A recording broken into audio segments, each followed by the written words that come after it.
আসসালামু আলাইকুম। বাগানবাড়ি বাই বিনায়ের পক্ষ থেকে আপনাদেরকে স্বাগতম। আশা করছি মহান আল্লাহ রাব্বুল আলামিনের অশেষ রহমতে আপনারা সবাই ভালো আছেন। আমরা মহান আল্লাহ রাব্বুল আলামিনের অশেষ রহমতে ভালো আছি। সকল প্রশংসা মহান আল্লাহ তাআলার। হে আল্লাহ, আপনি আপনার ক্ষমাপ্রার্থী বান্দাদের দলে আমাদেরকে অন্তর্ভুক্ত করে নিন, আমাদেরকে পথভ্রষ্ট করেন না।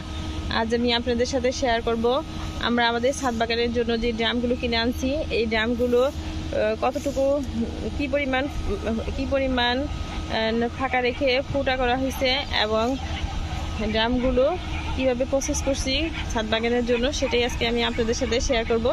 চলুন তাহলে আপনাদের সাথে দেখাই যে ড্রামগুলো কিভাবে ফুটা করা হয়েছে।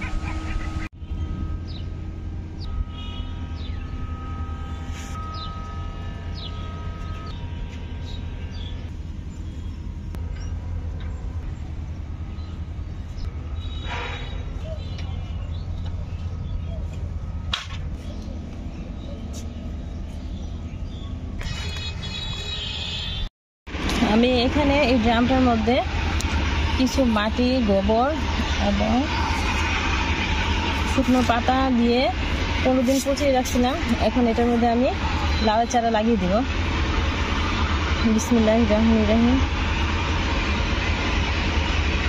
এই ড্রামটার মধ্যে আমি 2টা লাউয়ের চারা লাগাবো, আর বেশি লাগাবো না, তাহলে লাউ গাছগুলো ভালো হবে, আর বেশি দিলে কিন্তু ভালো হবে না। এই সাইডে একটা দিছি আর এখানে একটা দিব। এই 2টা চারাই এই ড্রামের জন্য ভালো হবে, আর এর যদি বেশি দিই তাহলে কিন্তু পুষ্টিহীনতায় ভুগবে, তখন কিন্তু ভালো হবে না। এবারে দিলাম। মাটিগুলো খুবই উর্বর, যে কারণে এখানে নিড়ি কাঁচি ব্যবহার করতে হয়নি, হাত দিয়ে আলগা করতে পারলাম।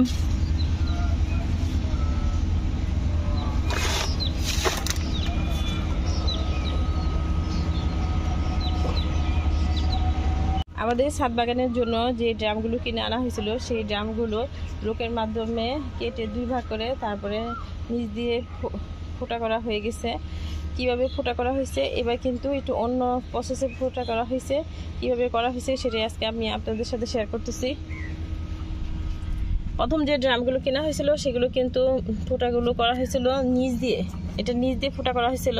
আর এবার কিন্তু নিচ দিয়ে ফোটা করা হয়নি, ফোটা না করে এই সাইড দিয়ে করছি। এর কারণ হচ্ছে, যখন আমরা ড্রামে পানি দেই তখন কি হয়, নিচ দিয়ে ফোটার কারণে পানিগুলো সব বের হয়ে যায়, কোনো পানি ড্রামের মাটির মধ্যে জমা থাকে না। যে কারণে দেখা যায় যে অতিরিক্ত গরমে আমাদেরকে 2 বার পানি দিতে হয়। আর এবার এই দিক দিয়ে ফোটা করা হয়েছে 5 ইঞ্চি উপরে।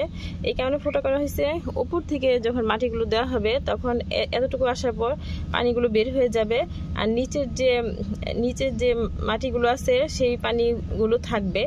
যে কারণে দেখা যাবে যে যদি আমরা 1 দিন কিংবা 2 দিন পানি নাও দেই, তাহলে নিচের যে পানিগুলো আছে সেগুলো পানি থেকে শিকড় পানি নিতে পারবে, গাছগুলো মারা যাবে না। এই কারণে এবার এই দিক দিয়ে ফুটা করা হয়েছে। একটা ড্রামে 3টা করে ফুটা করা হয়েছে, 2টা আর এই যে একটা, এই মোট 3টা ফুটা করা হয়েছে। এই আর এদিক দিয়ে কিন্তু কোনো ফুটা করা হয়নি। এখন এই ড্রামগুলো ধুয়ে তারপরে আমি এখানে কোনো বালি কিংবা পাথরের টুকরো কিংবা বালি দিব না। আমি এখানে কি করব, ড্রামগুলো লোকের মাধ্যমে ধুয়ে এটার মধ্যে মাটি এবং গোবর মিক্সচার করে দিব। সমপরিমাণ মাটি এবং সমপরিমাণ গোবর মিক্সচার করে তারপরে এই ড্রামগুলোতে গাছ লাগাবো।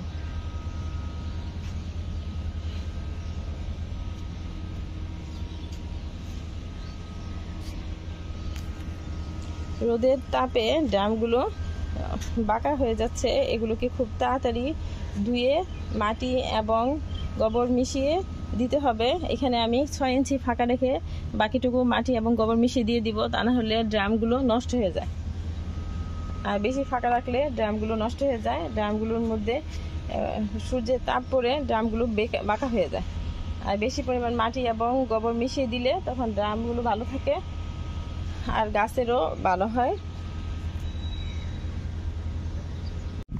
লোকের মাধ্যমে এখানে অনেকগুলো মাটি তোলা হলো, এই মাটিগুলোর সাথে সমপরিমাণ মাটি এবং সমপরিমাণ গোবর মিশিয়ে তারপরে ড্রামগুলোতে দিয়ে দেওয়া হবে।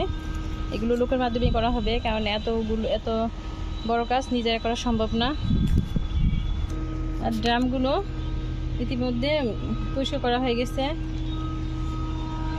লোক দিয়েই ডিটারজেন্ট দিয়ে এগুলো পরিষ্কার করা হয়েছে।